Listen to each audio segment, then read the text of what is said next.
Hello student, मेरा नाम है राजकिरण गाले और मैं हिंगनघाट में डिजिटल क्लासेस शुरू करने जा रहा हूँ। संभव हो कि आपको मेरे बारे में ज़्यादा जानकारी न हो, इसलिए मैं आपसे रिक्वेस्ट करूँगा कि आप मेरे यूट्यूब चैनल के पहले 2 वीडियो देखें ताकि आपको मेरे बारे में अधिक से अधिक जानकारी मिले, साथ ही इस क्लासेस के बारे में भी इंफॉर्मेशन मिले। तो चलिए शुरू करते हैं मैथ्स के बारे में। हमारा जो टॉपिक है वो नंबर सिस्टम से रिलेटेड है। मैथ्स के बहुत सारे डिवीजन है जिसमें नंबर सिस्टम एक महत्वपूर्ण डिवीजन है।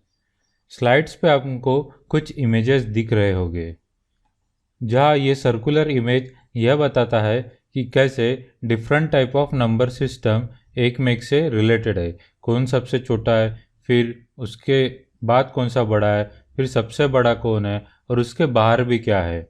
वही नीचे का ये फिगर हमें इसका ट्री डायग्राम में क्लासिफिकेशन बताता है कि नंबर सिस्टम के कौन से 2 पार्ट है, इस पार्ट में क्या आता है, इस पार्ट में क्या आता है, हमें किस पार्ट को पढ़ना है।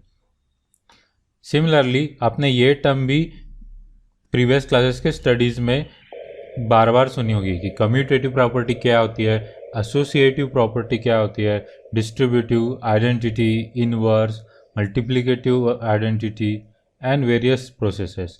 तो हमें इसे भी कहीं ना कहीं देखना है।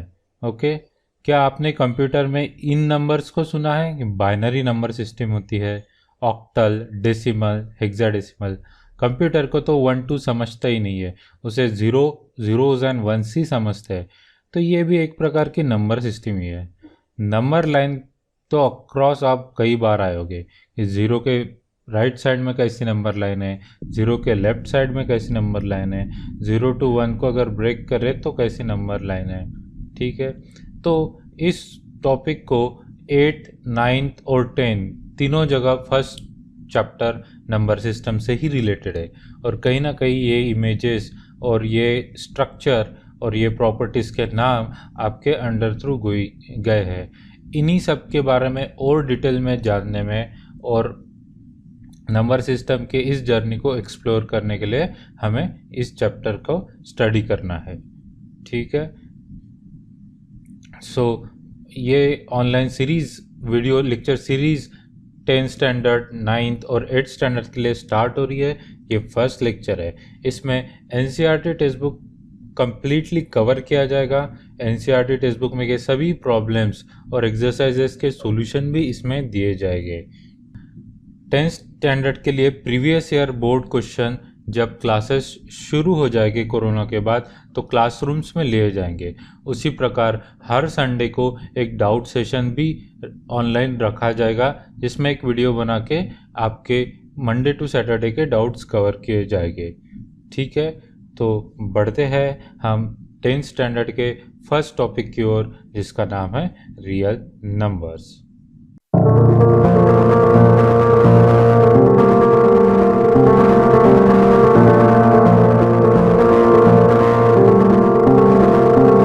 हेलो स्टूडेंट्स, मैं राजकिरण गाले, आपका maths and science coach from student first learning centre Hinganghat. Lecture को स्टार्ट करने से पहले वीडियो को प्लीज़ 480 पिक्सल यूट्यूब क्वालिटी में सेट कर ले और डिस्क्रिप्शन में दिए नोट्स को डाउनलोड कर ले। इसके पहले कि हम डायरेक्ट टॉपिक में शुरू करें, हमें पहले मैथ्स और नंबर सिस्टम के बारे में जान लेना बहुत आवश्यक है कि एग्जैक्टली ये मैथ्स और नंबर सिस्टम का क्या कनेक्शन है और ये हमेशा नंबर सिस्टम हम क्यों पढ़ते हैं, चाहे 8th हो, 9th हो, 10th हो। जैसे इंग्लिश एक लैंग्वेज है, उसी तरह मैथ्स भी एक लैंग्वेज ऑफ एक्सप्रेशन है।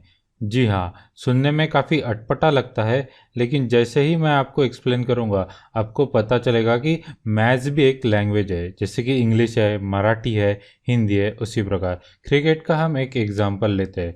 अगर क्रिकेट किसी टीचर को एक्सप्लेन करना है तो कैसे एक्सप्लेन करेगा? नोट्स की तरह से उसको एक्सप्रेस करेगा कि पीडीएफ से या किताबों से पढ़ाएगा, मतलब अपने एजुकेशनल प्लेटफॉर्म से पढ़ाएगा। लेकिन वही आप किसी प्लेयर के पास जाते हो, जैसे कि विराट कोहली या सचिन तेंदुलकर, उसी क्रिकेट को जो टीचर्स ने किताबों से पढ़ा है वो उसे कैसे एक्सप्रेस करेंगे आपको प्लेग्राउंड पर ले जाके कि ये क्रिकेटिंग शॉट कैसे खेलना है, कवर ड्राइव कैसे लगाना है, प्लेग्राउंड के डायमेंशंस क्या होते हैं, कितने प्लेयर्स होने हैं, क्या रूल्स है, क्या रेगुलेशन है। सेम चीज़ें जो टीचर ने किताबों से पढ़ाई वो आपको ग्राउंड पर ले जाके पढ़ाएंगे। अगर सेम चीज़ आप किसी पेंटर के पास जाओगे तो क्रिकेट को कैसे एक्सप्लेन करेंगे अपने पेंटिंग के थ्रू आपको different different parameters, different different aspect, rules और इसकी प्रतिमा को बयां करेंगे। सो पेंटर भी अपने सेम चीज़ें बताएगा पर यूजिंग पेंटिंग। चलो आप गए सिंगर के पास, उन्होंने क्रिकेट को कैसे एक्सप्लेन करना है, वो मे बी गाना गाएंगे, उसके बारे में मेलोडी बनाएंगे, उसके बारे में जिंगल करेंगे या वोकल से अपने क्रिकेट को एक्सप्लेन करेंगे। कहने का मतलब ये है कि क्रिकेट को चारों फॉर्म में एक्सप्रेस कर रहे हैं आप अपने लैंग्वेज ऑफ एक्सप्रेशन से, कोई टीचिंग से, कोई प्लेइंग से, कोई पेंटिंग से, तो कोई सिंगिंग से। सो सभी चारों जन एक ही चीज़ बता रहे हैं लेकिन अपने डिफरेंट एक्सप्रेशन उनका अलग है। मैथ्स में भी वही चीज़ है दोस्तों। मैथ्स एक लैंग्वेज है और मैथ्स के भी बहुत सारे विभाजन है। हर एक विभाजन सेम चीज़ को एक्सप्लेन करता है पर अपने ही अंदाज में। ठीक है, इसको समझने के लिए हम एक टेबुलर एग्जाम्पल लेते हैं जिसके कारण समझ में आपको आएगा कि एक ही चीज़ मैथ्स में अलग अलग पार्ट्स में कैसे एक्सप्लेन की जाती है। तो चलिए देखते हैं एग्जाम्पल। ठीक है, सो बेसिकली आपका मैथ्स जो है वो 4 पार्ट्स में मेजरली डिवाइड है। स्पेशली 8, 9 और 10 का जो सिलेबस है वो 4 पार्ट में डिवाइड है। इन्हीं 4 पार्ट के आपको एक या किसी पार्ट के 2-3 या किसी पार्ट के 3-4 ऐसे चैप्टर्स मिलते हैं जिसके बाद आपका सिलेबस बनता है। जैसे कि पहला पार्ट जो है वो नंबर से रिलेटेड है, जहाँ प्योर नंबर्स आते हैं आपको उसे हम नंबर सिस्टम कहते हैं। आप अपना सिलेबस को देखिए, हर किसी भी स्टैंडर्ड का आपको उसमें नंबर सिस्टम का एक टॉपिक मिलेगा। उसके बाद हम वेरिएबल्स और एक्सप्रेशन के थ्रू भी मैथ्स को एक्सप्लेन करते हैं। मैथ्स के इस पार्ट को या इस वे ऑफ एक्सप्रेशन को हम अलजेब्रा कहते हैं। उसके बाद आपने प्लॉट्स अगर यूज़ किए होंगे, प्लॉट पेपर या XY एक्सिस ग्राफिकल पेपर, तो हम इस मैथ्स के इस पार्ट को ग्राफिकल मेथड या प्लॉटिंग कहते हैं। ठीक है, उसके बाद हमने बहुत सारे फिगर्स देखे, उसके मेंसुरेशन जैसे चैप्टर में उनके मेजरमेंट्स लिए, उनके वॉल्यूम, एरिया, लेंथ, उनके फिजिकल प्रॉपर डायमेंशंस को एक्सप्लोर किया है। मैथ्स के इस पार्ट को ज्योमेट्री कहते हैं। ठीक है, तो मैथ्स के ये 4 विभाजन है जो हमें पढ़ना है 8 में, 9th में और 10th में, तीनों क्लासेस में। अभी हम एक एग्जाम्पल लेते हैं और समझते हैं कि सेम चीज़ जैसे cricket, same phenomena 4 different form में एक्सप्लेन किया था लेकिन चीज़ एक ही थी, वैसे अब हम समझते हैं मैथ्स का एक एग्जाम्पल लेते हैं जैसे कि होल नंबर और देखते हैं कि इन चारों फॉर्म्स में उसे कैसे एक्सप्लेन किया जाता है। सो नंबर सिस्टम में अगर मुझे होल नंबर लिखना है तो मैं कैसे लिखूँगा? Of course whole number system 0 से शुरू होते हैं, इसलिए 0 फिर 1 2 3 अप टू इन्फिनिटी। अगर ये चीज़ मुझे वेरिएबल्स के थ्रू एक्सप्लेन करना है तो मैं इसे कुछ इस प्रकार लिखूँगा कि x ग्रेटर देन और इक्वल टू 0, मतलब x 0 या उससे बड़ा है, तो ये नथिंग बट होल नंबर हो जाएगा। अगर मैं XY एक्सिस पर अगर इसको प्लॉट करूँगा तो आपको पता है कि 0 से लेकर राइट हैंड पॉजिटिव साइड में क्या जाता है, जिसे हम लगभग पॉजिटिव x एक्सिस कहते हैं, जो 0 से शुरू होती है और राइट हैंड साइड में एक्सटेंड होती है। अगर मैं इसे ज्योमेट्री के लैंग्वेज में एक्सप्लेन करना चाहूँगा तो एक ऐसा है, एक साइड तो 0 है जहाँ पे फिक्स्ड पॉइंट है और राइट हैंड साइड में हम इस नंबर लाइन को या होल नंबर को कितना भी एक्सटेंड करते हैं, तो ऐसे फिगर को हम ज्योमेट्री में रे कहते हैं। तो इस एग्जांपल के थ्रू हमने जाना कि कैसे होल नंबर जो एक एग्जाम्पल है मैथ्स का, उसे मैथ्स के डिफरेंट डिफरेंट फॉर्म में कैसे एक्सप्रेस किया जाता है। हम और एक एग्जाम्पल लेते हैं स्क्वायर नंबर का। तो सिमिलरली स्क्वायर नंबर को अगर नंबर सिस्टम में एक्सप्रेस करना है तो कैसे करेंगे, जैसे 2 का स्क्वायर 4, 3 का स्क्वायर 9, 4 का square 16, 25, 36 so and so fourth. Variables and expression में कैसे करेंगे उसको, एक्स स्क्वायर, हमें पता है एक्स स्क्वायर को हम हमेशा ऐसे लिखते हैं, बार बार हमने इसका यूज़ भी किया है। अगर ग्राफिकल मेथड में मतलब प्लॉट पेपर में या कंप्यूटर में एक्स स्क्वायर को प्लॉट किया जाए तो कैसे दिखेगा, वो कुछ इस प्रकार दिखेगा। इसके बारे में आप 10th स्टैंडर्ड या पॉलिनोमियल्स जैसे चैप्टर्स में पढ़ेंगे।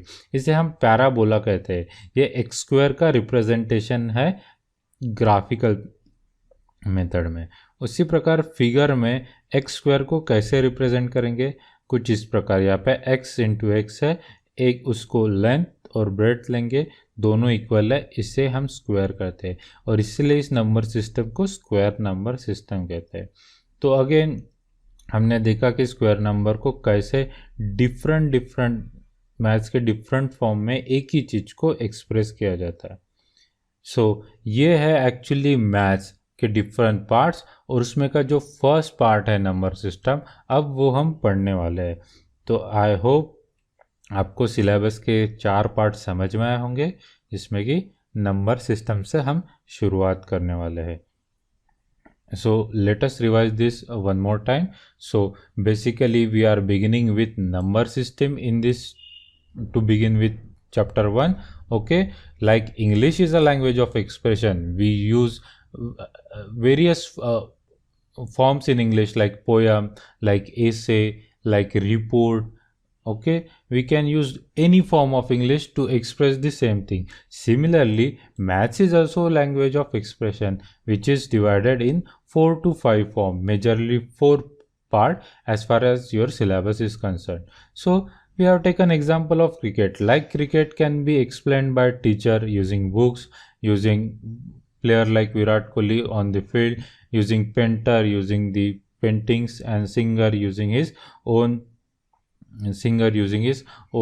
singing and jingle methods or whatnot. So same thing can be expressed in different form. Similarly, in maths also the same thing can be expressed in different form. We have taken example of whole number, where we represent whole number in each form using number system, using variable, using plots called as graphical method, and using figure and animation we call it geometry. Similarly, we have also expressed the square number in all 4 different forms. Thus we arrive at the conclusion that maths is also language of expression and number system is a part of that.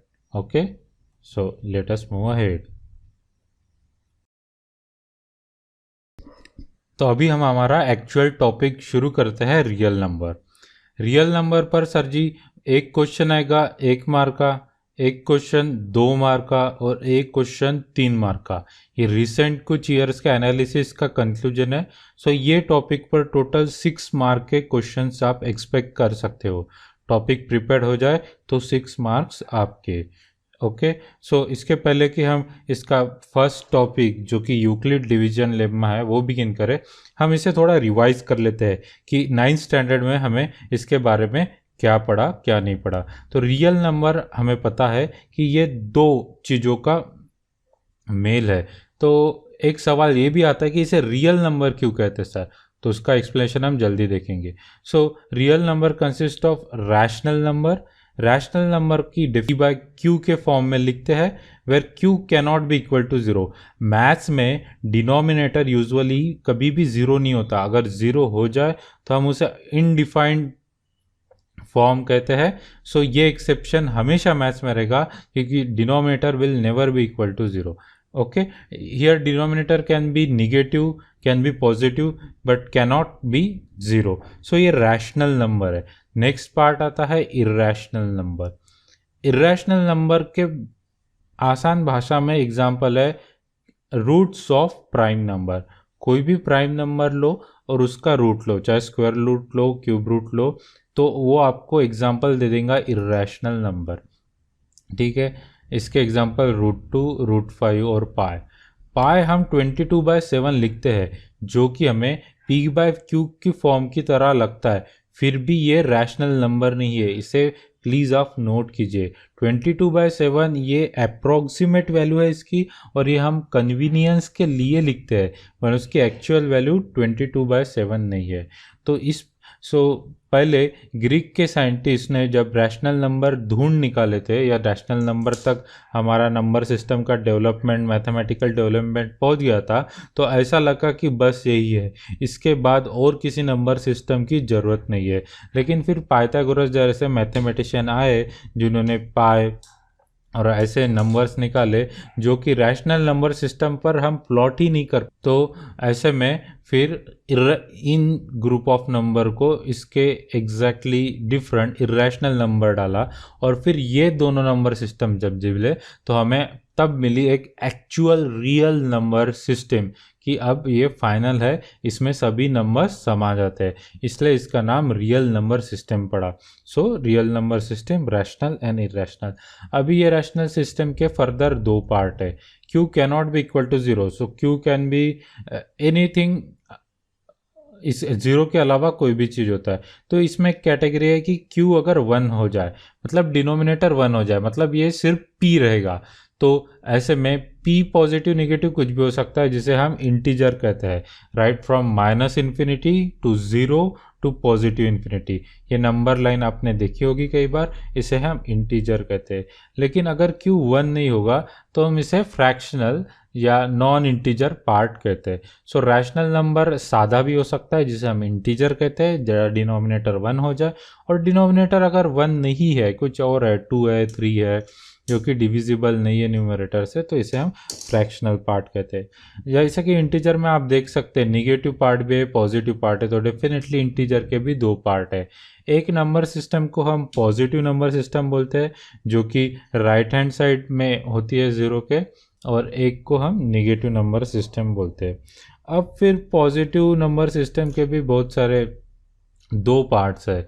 एक natural number system है जो 1 से लेकर तो infinity जाती है, अगर उसमें आप 0 ऐड कर दे तो होल नंबर है। ओके, सो इस प्रकार से रिवीजन है नंबर सिस्टम का, कि हमने एक्चुअली शुरुआत नंबर सिस्टम नेचुरल नंबर से की थी, 1 से लेकर इन्फिनिटी, उसमें 0 डाल दो तो होल नंबर, ये पॉजिटिव साइड क्या है, वैसे ही निगेटिव साइड में रहता है, पॉजिटिव और निगेटिव साइड को कंबाइन करो तो इंटीजर बन जाता है। ओके, इंटीजर के नीचे इंटीजर जो कि रैशनल नंबर के दो पार्ट्स में से एक है। कुछ निगेटिव प्राइम नंबर के अगर स्क्वायर रूट आए तो उसे क्या कहेंगे, उसे हम कॉम्प्लेक्स नंबर कहते हैं। ठीक है, ये इससे थोड़ा डिफरेंट है, रियल नंबर से डिफरेंट है, ये हायर क्लासेस में आपको काम आएगा। आई होप कि आपको नंबर सिस्टम की पूरी रिवीजन और रिकॉल हो गया है अब तक। अब हम इस टॉपिक के फर्स्ट पार्ट की ओर चलते हैं, जो है यूक्लिड डिवीजन लेमा। नाम काफ़ी भारी लगता है, पर डरने की कोई बात नहीं, नाम सिर्फ नाम ही भारी है। एक्चुअली जाने अनजाने में आपने ये ऑलरेडी पढ़ लिया है, आपको ये पता है, बस आपको इसका नाम नहीं पता है। सो डिवीजन का अर्थ है डिवीजन ऑफ इंटीजर। ये तो हम बचपन से मतलब 5th स्टैंडर्ड से पढ़ते आ रहे हैं डिविजन्स। ठीक है, निगेटिव नंबर हो, पॉजिटिव नंबर हो, इंटीजर्स का, तो हम डिवीजन पढ़ रहे हैं, तो उसी से संबंधित कई तो भी ये है। लेम्मा का क्या अर्थ होता है? लेम्मा मतलब एक प्रूवन स्टेटमेंट को हम लेम्मा बोलते हैं। हम इसका यूज़ करते हैं एक अनदर स्टेटमेंट को प्रूव करने के लिए। सो आई होप आपको ये टर्मिनोलॉजीज कंप्लीटली अंडरस्टैंड हो रही कि लेम्मा मतलब क्या, रियल नंबर को रियल नंबर क्यों बोलते हैं, रैशनल नंबर इरेशनल नंबर क्या, ग्रीक साइंस इसका डेवलपमेंट कैसे हुआ नंबर सिस्टम का।